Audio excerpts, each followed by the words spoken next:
Modi kaddu njëriñ mbokk yi noonu la koy daal di sàkku si yéen mais également l'ensemble justement de nos téléspectateurs qui nous suivent actuellement sur les plateformes digitales. Enfin suñu ponk li si na la gën a fës bokk na jëm si section de recherche du côté de la régie foofu la koy daal di dooree ki nga xam ne que moo di le chroniqueur Abdou Nguer et deux journalistes de Source A Omar Ndiaye ak Fatima Coulibaly la man ñu kon nag yegg si nañ foofu sa section de recherche bu 11h daal di tegale 30 minutes daal leen convoqué seen convocation nag dafa daal di liewu si propos yi nga xam ni itam tenir nañ ko à travers une émission bi nga xam ni itam mooy daw Source A TV tuppee ko seen dose matinale ginnaaw décès bu Mamadou Badio Camara mu nekk président bu conseil constitutionnel alors avant 5 entamé woon na li nga xam ne que moo di waxtaan wi ak discussion bi alors mbiru Abdou Nguer ak aussi Arfan tey ni Ousmane Sonko ñëwee peut-être amul lien mais en fait dafa xaw a nuroog li nga xam ne que moo di mbir yi c'est-à-dire Ousmane Sonko tey ñëw na que ni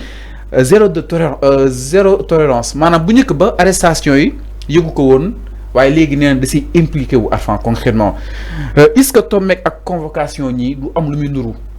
xam nga yéen nit boo ko forcé boo ko poussé ba mu sës mais il va falloir attendre ces heures de réaction. xam nga lu tax ma wax ko. da nga ko poussé. même lu ndaw lu xew Sénégal dañuy ne Ousmane Sonko moo nekk si ginnaaw lu xew lu ndaw sax loo xamante Ousmane Sonko yëgul il l'a précisé am na loo xamante ne man dama koy yëgandoo ak yéen ci réseaux sociaux ci actualité bi. mais fii bépp convocation bu am lan la ñuy wax Ousmane Sonko moo nekk si ginnaaw. Ousmane Sonko moo jàppalewu diw Ousmane Sonko moo instrumentaliser ñu jàpp diw moo tax mu ne la léegi comme noonu la demee. man tamit léegi je vais m'impliquer je ne vais pas laisser faire parce que zéro tolérance boobu yàgg na ko wax. est-ce que Ousmane Sonko loolu war na koo def. war na ko wax tu sais pourquoi. gis nga nit bu nekk ci média di informer juste et vrai c'est ce qu'il a dit. war ngaa mën a segg information nga dem wut Ousmane Sonko bu sàccee nga dem vérifier bu sàccee nga publier ko parce que boo ko publier wulee baakaar la loolu la wax. Ousmane Sonko kay wax na lu leer nee na boo amee information ci Ousmane Sonko mu leer na ni que Ousmane Sonko la ñu ne Ousmane Sonko sàcc na. nga dem vérifier information bi ni Ousmane Sonko moo sàcc boo ko publier wulee baakaar la parce que baaluñu la ko. maintenant lu ñu nanguwul moom lu mu nanguwul nga dem bindal ko wala nga dem waxal ko loo xamante ne defu ko boo ko buñ la wooyee ne la kaay vérifier loolu kaay waxuñu foo ko jëlee nga ne confidence Afrique nga ko jëlee. mais avant ñu ne Ousmane Sonko kilifa la. c'est-à-dire kilifa warul li nga xam ne que moo di ñànki c'est-à-dire même mën nañ la attaquer. waaw parce que moom moo laaj. Arfan mi toog di wax peut-être. commentaire yi am na ñuy dal si kawam concrètement. waa léegi donc fi Ousmane Sonko ni mu nekkee woon Arfan c'est-à-dire yokku wàññiwu ko mais daf ko yokk. xam nga yéen da ngeen daanu ci seen propre piège. ku taxaw ne Ousmane Sonko kilifa la warul waxee noonu. war naa mën a nangu aussi kilifa kenn waru ko saaga. pourtant chaque jour ñu ngi saaga Ousmane Sonko. koy saaga oui et des gens comme vous des gens comme Alioune Tine ñoom ñoo accepté saagakat yi ba ñu ne waruñu yóbbu kenn kaso parce que dafa saaga premier ministre. parce que premier ministre kilifa la tey vous acceptez de dire que Ousmane Sonko kilifa la parce que wax na ni que léegi il va s'impliquer avec zéro tolérance. ngeen ne non Ousmane Sonko yërmande parce que yow kilifa nga. au moment où ba ñuy saaga Ousmane Sonko ñiy taxaw tey di ko naan waroo waxee loolu parce que kilifa nga dañoo accepter ces jeunes jours là ñooñu mën a saaga Ousmane Sonko. il faut arrêter. il a le droit parce que c'est un père de famille Ousmane Sonko kilifa la aujourd'hui il est le premier ministre de ce pays comment acceptez-vous ay nit taxaw lépp luy ñëw ñu ne Ousmane Sonko moo nekk ci ginnaaw il faut arrêter yéen tamit. Trop, c'est trop. Tu as le droit de faire la politique, mais fais ta politique. Tu as le droit de diffuser des informations, mais diffuser ces informations-là qui dégueu. Je vais dire le cas de Simon Faye et autres. Maintenant, ça, Jamono Bini, il l'a dit. Nal way lo mënta wax ci presse wala boy tok na la leer ni que li ngay wax ni bu suba buñ la laajee nga ne fii laa ko jëlee te mu doon lu leer.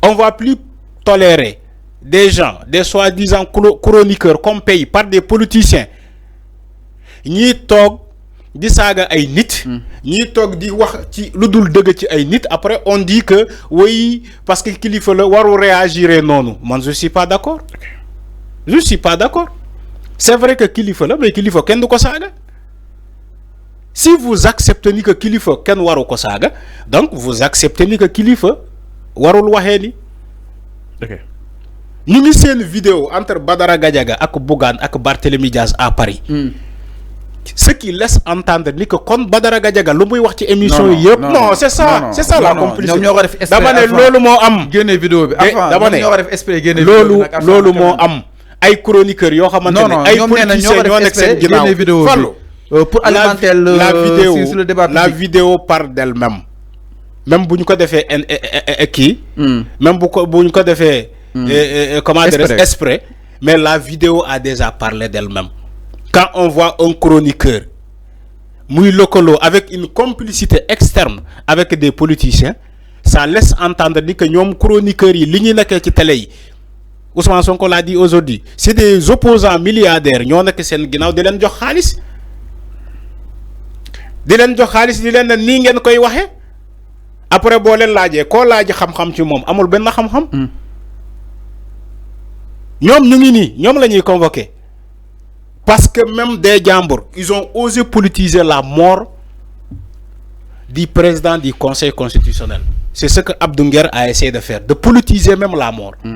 Mais enfin Ousmane Sonko aussi néna ñi amul peut-être ben base bi tok sen télé yi enfin dajale ñett chroniqueur di wax lu leen neex. mais loolu moo am ñu gis ni boo si ba ko xé ba tay nee ko Sonko do justice peut-être li ngay wax ni est-ce que grawul que ni di si dugal li nga xam nekk moo di loxom Arfan donc si circonstances yi ñi wara mëna jëm ci ëlëk est-ce que débat bi du xaw tourner wu jëm ci mom Arfan parce que y a des risques lim wax est-ce que amul benn li nga xam nekk moo di danger bis nekk fallo boo nekkee ci dëkk bu dëkk loi yoon ak yoonal daf fii dox on est dans un pays de loi Sénégal même la liberté d'expression bi ngeen di wax ni elle est encadrée par la loi chaque jour ma fàttali la parce que am na ay journalistes yoo xamante ne dañuy toog di wax lu leen ne après on dit que way liberté d'expression la on a tendance même à oublier même si kaw liberté d'expression boobu il y a une loi si kaw liberté d'expression bobu il y a un état l'état encadre tout ça il faut arrêter de dire que tous les diffuseurs de fausses nouvelles ñom dañuy def ay liberté d'expression c'est pas forcément donc lolu ça doit être encadré par la loi et l'état doit prendre des mesures par rapport à ça c'est ce qu'il a dit un état doit être fort. Donc on peut pas être dans un état bo xamantene anarchie mo am lu way teumb feulé mu wax lu ko neex ba paré mu ne ko buñ ko convoquer mu ne Ousmane Sonko moma convoquer lolu ba kagn. Maintenant nous on va vivre dans ça pendant combien de temps? Mais est-ce que Ousmane Sonko en tant que kilifa war na prêter si wax yoyu non concrètement manam est-ce que waru kon belayer rek que ni peut-être ay waxu opposant lañu opposant yi Arfan dañuy wax donc est-ce que Ousmane Sonko en quelque sorte tombewul si piège li nga xamné que modi justement opposant yi peut-être nga japp ni mais Ousmane Sonko il est là depuis combien de temps? Depuis premier ministre son poste de premier ministre depuis combien de temps? Un an combien? Dépassé na un an. Est-ce que mës nga ko gis mu waxee sous ce ton là est-ce que mës nga ko gis c'est-à-dire dafa sës c'est-à-dire que il faut que les gens évaluent la situation gis nga situation bu ñëw war nañ ko mën a évaluer. OK Ousmane Sonko nekk na fii pendant un an ci le pouvoir musoo leen ko dëgg mu waxee sous ce ton là mais bu demee ba wax ci sous ce ton là parce que dafa am li tax il y a tellement de diffuseurs de fausses nouvelles, des intox. Yo xamantene dañuy xey di nan Ousmane Sonko mo commandité li. Alors que c'est faux. Ousmane Sonko mo japp lu diw. Alors que c'est faux. Ousmane Sonko mo instrumentalisé. Même ils ont osé même dire que Ousmane Sonko mo instrumentalisé la CENTIF pour me def rapport ci comment dire ci Farba Ngom. Des gens comme ça dans ce pays. Rapport bu CENTIF ñu ne Ousmane Sonko moo instrumentaliser la CENTIF.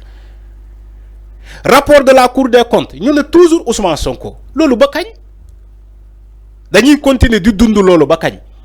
C'est comme si Ousmane Sonko amul yaay amul baay amul c'est pas du kilifa amul famille amul njabot. Té ces personnes là ñi défendre ces insulteurs là képp kuñ ko waxal nga porter plainte. Alors c'est clair. C'est ce qu'il a dit. Tay on peut se permettre de dire de mauvaises choses à Ousmane Sonko, mais si on le dit à un magistrat ñu né lan lañuy wax li ñuy wax Ousmane Sonko tay buñ ko waxé un magistrat ñu né outrage. C'est un magistrat. Outrage à un magistrat. Alors enfin té ñom Alioune Tine ils sont là. Alors leer na. Mën nañu wax Ousmane Sonko lu leen neex ça va mais buñ ko waxé un magistrat dañuy né outrage à un magistrat. Alors il a dit enfin par rapport ak mbir bu li nga xamné que modi la sortie justement bu Ousmane Sonko dikk na exactement ci ay ponk yu ko gën a fasantiku bokk na par rapport ak li nga xamné que modi miru ki nga xamné que modi peut-être yenn ci ay chroniqueurs alors enfin léegi dañuy ñëw nak ci